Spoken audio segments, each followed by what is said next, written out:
आज हम लोग डिस्कस करेंगे perfectly in elastic collision in one dimension, यानी पूर्णतः अप्रत्यास्थ संघट्ट एक विमीय केस हम लोग डिस्कस करेंगे।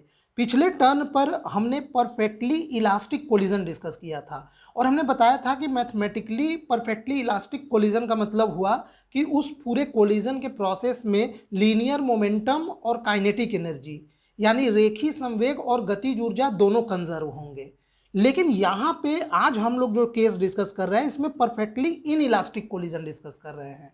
तो इलास्टिक कोलिजन को अगर दिमाग में बिठाना हो तो मैं ऐसे बताता हूँ कि मान लीजिए दो बॉल हैं, वो स्पंज वाला बॉल लीजिएगा या हाथी दांत का भी बॉल आप ले सकते हैं और वो दोनों का टक्कर कराइए। तो दोनों का आप टक्कर कराएंगे तो जिस वेग से वो लोग टकराएंगे उसी वेग से वापस भी छिटक जाएंगे, लौट जाएंगे। तो वो तो इलास्टिक वाला समझ में आता है। अब उसका जस्ट अपोजिट समझिए परफेक्टली इन इलास्टिक में। तो परफेक्टली इन इलास्टिक समझने के लिए जो मैं एग्जांपल देता हूं कि दो बॉल लीजिए, लेकिन इस बार जो आपको बॉल लेना है वो दोनों गीली मिट्टी का होना चाहिए। गीली मिट्टी का दो बॉल लीजिए और दोनों को आपस में टकराइए, तो क्या होगा आप अपने अनुभव से बता सकते हैं कि वो दोनों बॉल आपस में चिपक जाएंगे। तो बस यही है परफेक्टली इन इलास्टिक कोलिजन का एक सबसे अच्छा एग्जाम्पल जो मैं समझा सकता हूं। तो बस इसी को हमें डिस्कस करना है। तो हम लोग इसको कैसे डिफाइन करेंगे? A collision is said to be perfectly inelastic if two particles stick together and after collision, यानी यदि कोलिजन के बाद दोनों कण एक दूसरे के साथ चिपक जाएं तो कोलिजन परफेक्टली इन इलास्टिक कहलाता है। तो इसमें मान लीजिए ये दो पार्टिकल है, पहले का मास m1 दूसरे का m2, कोलिजन से पहले वेलोसिटी u1 और u2 दूसरे पार्टिकल का। कोलिजन के बाद ये दोनों आपस में चिपक जाते हैं और मान लेते हैं चिपकने के बाद जिसका भी वेलोसिटी वेग ज़्यादा होगा उसी के डायरेक्शन में दोनों एक साथ चलने लगेंगे। तो मान लेते हैं दोनों पार्टिकल जैसे ही चिपके तो अब ये एक पार्टिकल हो जाएंगे तो इनका मास हो जाएगा m1 प्लस m2, और मान लेते हैं कोलिजन के बाद इन दोनों की कंबाइंड वेलोसिटी है v। केस समझ में आ गया? अब इसी का हम लोग मैथमेटिकल एनालिसिस करेंगे। अब इसमें आपको ज़्यादातर केस में यही प्रूफ करना रहता है कि चूंकि परफेक्टली इन इलास्टिक है तो आपको ये प्रूफ करना है कि प्रूफ कीजिए कि कोलिजन से पहले जो काइनेटिक एनर्जी थी और कोलिजन के बाद जो काइनेटिक एनर्जी है वो दोनों बदल जाएंगे, अलग अलग रहेंगे, और कोलिजन के बाद काइनेटिक एनर्जी कम हो जाएगी, घट जाएगी। यही अगर आप प्रूफ कर देते हैं तो इसका मतलब ये जो कोलिजन है वो परफेक्टली इन इलास्टिक है। तो चलिए इसको हम लोग देखते हैं। Let m1 and m2 be the masses and u1 and u2 is the velocities of two particles before collision. After collision their velocities becomes v, जो कि हमने आपको बताया भी। तो परफेक्टली इन इलास्टिक कोलिजन है तो इसमें केवल एक ही इक्वेशन लागू होगा, यानी इस पूरे प्रोसेस में केवल और केवल लीनियर मोमेंटम यानी रेखीय संवेग ही संरक्षित होगा, काइनेटिक एनर्जी कंजर्व नहीं होगा।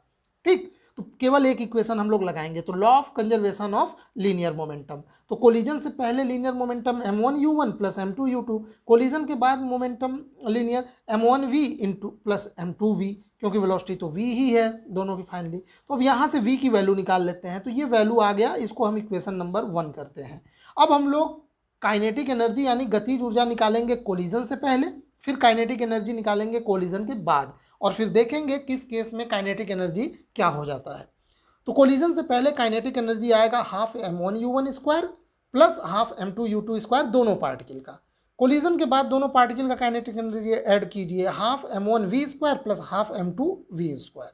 अब यहाँ पे ये हो जाएगा half m1 plus m2 v square, equation number 2 3। अब हम लोग निकालते हैं कि चूंकि ये जो कोलिजन है, collision is perfectly in elastic, तो काइनेटिक एनर्जी में लॉस होगा, तो लॉस ऑफ काइनेटिक एनर्जी, तो काइनेटिक एनर्जी बिफोर कोलिजन यानी कोलिजन से पहले क्या थी और कोलिजन के बाद क्या थी, तो उसको हम लोग कोलिजन से पहले में से वाले में से कोलिजन के बाद के काइनेटिक एनर्जी को घटा देंगे। तो ये तो हमारा थ्योरी वाला पार्ट कंप्लीट हो गया। बट हमको वाकई में ये प्रूफ करने के लिए कि काइनेटिक एनर्जी में जो लॉस है वो पॉजिटिव है, या यूं कह लीजिए कि वाकई में कोलिजन के बाद परफेक्टली इन इलास्टिक कोलिजन में काइनेटिक एनर्जी का लॉस हुआ है, तो इसके लिए हमें कोई ना कोई एक स्पेशल केस लेना पड़ेगा, तभी हम लोग दिखा पाएंगे। तो मान लेते हैं let the second particle of mass m2 initially at rest. मान लेते हैं कि जो दूसरा पार्टिकल है जिसका मास m2 है वो रेस्ट में है, तो u2 0 हो जाएगा। तो यहाँ से हम लोग इक्वेशन 1 2 3 को कंबाइंड करेंगे तो v की वैल्यू क्या निकल जाएगी, v equal to m1 u1 बटे m1 प्लस m2। तो चलिए ये तो आया इक्वेशन 1 से, यहाँ ये इक्वेशन 1 से v की वैल्यू। अब हम लोग ये 2, 3 से काइनेटिक एनर्जी निकालते हैं। तो काइनेटिक एनर्जी बिफोर कोलिजन कितना आ गया, हाफ। इसको ना डायरेक्ट भी हम कर सकते थे, इस इक्वेशन से डायरेक्ट हमको मिल जाता loss of kinetic energy, but कोई बात नहीं, हम लोग पहले बिफोर कोलिजन निकाल लेते हैं। तो हाफ m1u1 स्क्वायर और kinetic energy after collision half m1 plus m2v square, ये आ गया। अब हम लोग लॉस ऑफ काइनेटिक एनर्जी देखिए निकालते हैं, वही घटा देंगे। तो ये हम लोग इसको सॉल्व करेंगे, काइनेटिक एनर्जी बिफोर कोलिजन और ये आफ्टर कोलिजन, दोनों को हम घटाने वाले हैं। ठीक है, अब यहाँ पे ये देखिए, ये जो यहाँ पे half m1u1 square minus half, अब यहाँ हमने v की वैल्यू रख दी है। ये देखिए ये v की वैल्यू यहाँ पे आई है ना, m1u1 बटे m1 प्लस m2। चलिए इस v की वैल्यू रख दी है और इसका स्क्वायर, तो ये इतना मैंने v की वैल्यू रख दी है। तो ये एक फैक्टर ये स्क्वायर से ये नीचे कैंसिल आउट हो जाएगा। अब यहाँ पे ये वैल्यू आ गया। अब देखिए हाफ m1u1 स्क्वायर कॉमन ले लेते हैं, तो ये 1 माइनस m1 बटे m1 प्लस m2 बचेगा। ठीक है, इसको सॉल्व करते हैं। तो ये देखिए m1 plus m2 minus m1 बटे m1 प्लस m2, यहाँ से m1 कैंसिल आउट हो गया। और यहाँ पे ये लॉस ऑफ काइनेटिक एनर्जी हमको मिल गया, हाफ m1u1 स्क्वायर ब्रैकेट में m2 बटे m1 प्लस m2। अब यहाँ पे एक चीज़ आप लोग जानते हैं, इस m1 को आप इसके साथ ले लीजिए, ये m1 अगर आप इसके साथ ले लेंगे, ये जैसा कि इसमें है, तो ये m1 इंटू m2 बटे m1 प्लस m2, इसी को रिड्यूस्ड मास कहा जाता है। ये हमने आप लोगों को पढ़ाया था 2 पार्टिकल सिस्टम में। रिड्यूस्ड मास मतलब 2 पार्टिकल सिस्टम को 2 बॉडी प्रॉब्लम को 1 बॉडी प्रॉब्लम में जो कन्वर्ट करने वाला मैंने केस आप लोगों को पढ़ाया था, तो उसमें हमने रिड्यूस्ड मास के बारे में बताया था। तो यहाँ पे इस रिड्यूस्ड मास को हम म्यू से दर्शा सकते हैं, इस पूरे फैक्टर को। तो ये आ जाएगा हाफ म्यू u1 स्क्वायर। तो उसका जो रिड्यूस्ड मास है, यानी जो इस केस में जो लॉस ऑफ काइनेटिक एनर्जी है, वो उसके रिड्यूस्ड मास के इक्विवेलेंट काइनेटिक एनर्जी के बराबर होगा। यानी पूरे सिस्टम का रिड्यूस्ड मास निकालिए, अब उसी मास के इक्विवेलेंट जो काइनेटिक एनर्जी आएगा हाफ म्यू u1 स्क्वायर, वही लॉस ऑफ काइनेटिक एनर्जी होगा। और एक बात और, इस इक्वेशन से आप देख पा रहे हैं कि ये पूरा का पूरा इक्वेशन क्या है, ग्रेटर देन 0 है। इसमें कोई ऐसा फैक्टर नहीं है जो निगेटिव में है। अब चूंकि u1 स्क्वायर है, तो ये स्क्वायर हमेशा पॉजिटिव होगा, मास हमेशा पॉजिटिव ही होगा, तो ये पूरा का पूरा ये लॉस ऑफ काइनेटिक एनर्जी हमेशा ग्रेटर देन 0 आएगा। ठीक है, तो यहाँ पे क्या एक निष्कर्ष निकलता है, there is always a loss of kinetic energy या energy in perfectly elastic collision. और म्यू को आप लोग जैसा कि हमने बताया दर्शा दीजिए, mu is the reduced mass of 2 particle system, ये जो दोनों पार्टिकल जो कोलिजन कर रहे हैं।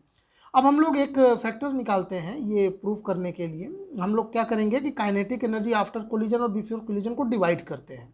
ये हम लोग ये प्रूफ करने के लिए कि काइनेटिक एनर्जी यहाँ से भी आप प्रूफ कर सकते हैं, बट हम लोग ये केवल loss of kinetic energy greater than 0 से भी आप प्रूफ कर सकते हैं, बट यहाँ पे एक अलग तरीके से प्रूफ करते हैं। तो आफ्टर कोलिजन ये है काइनेटिक एनर्जी, बिफोर कोलिजन ये है। तो चलिए डिवाइड करते हैं। तो डिवाइड करने के बाद ये लास्ट में एकदम सिंपल सा फैक्टर आया m1 बटे m1 प्लस m2। अब यहाँ पे आप देख पा रहे हैं ये m1 बटे ये m1 प्लस m2 है, ऊपर भी m1 का फैक्टर और नीचे भी, और m1 के फैक्टर में ये m2 ऐड हुआ है। तो ये आप लोग जानते हैं, ये लॉजिकल तरीके से ही आप सोच सकते हैं कि नीचे m1 का फैक्टर है, उसमें m2 ऐड हुआ है, ऊपर केवल m1 है, तो जरूर ये पूरा फैक्टर लेस देन 1 होगा। यानी काइनेटिक एनर्जी आफ्टर कोलिजन बटे kinetic energy before collision less than 1। तो इसको आप इधर भेजेंगे तो इसका मतलब kinetic energy after collision less than kinetic energy before collision, या फिर इसको ऐसे कहिए kinetic energy before collision is greater than kinetic energy after collision. तो यही आपको प्रूफ करना था कि कोलिजन से पहले काइनेटिक एनर्जी ज़्यादा होगी, कोलिजन के बाद काइनेटिक एनर्जी कम हो जाएगी। ठीक है, ये परफेक्टली इलास्टिक कोलिजन के केस में। तो ये कोलिजन का केस यहाँ पे समाप्त होता है।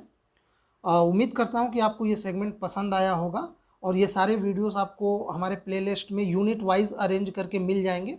आप लोग हमारे चैनल के प्लेलिस्ट में जाके वहाँ से पूरा कोर्स आप लोग बिल्कुल फ्री में ले सकते हैं। आपको कुछ करना नहीं है, बस प्लेलिस्ट में जाइए, कोई भी यूनिट जो आपको कवर करना है उसको क्लिक करिए, सारे वीडियोस बिल्कुल क्रम से वहाँ पे हैं। वहाँ प्रॉब्लम हो रही है तो इसी वीडियो के डिस्क्रिप्शन बॉक्स में चले जाइए, वहाँ पे भी आपको सारे वीडियोस यूनिट वाइज प्लेलिस्ट आपको मिल जाएंगे। और अगर आपको ये नोट्स की भी ज़रूरत है तो उसके लिए आप लोग हमें कमेंट कीजिए, जैसा आप लोगों का कमेंट आएगा उसके अनुसार मैं डिसाइड करूँगा कि इसका क्या करना है। ठीक है, तो वीडियो देखने के लिए आपका बहुत बहुत धन्यवाद।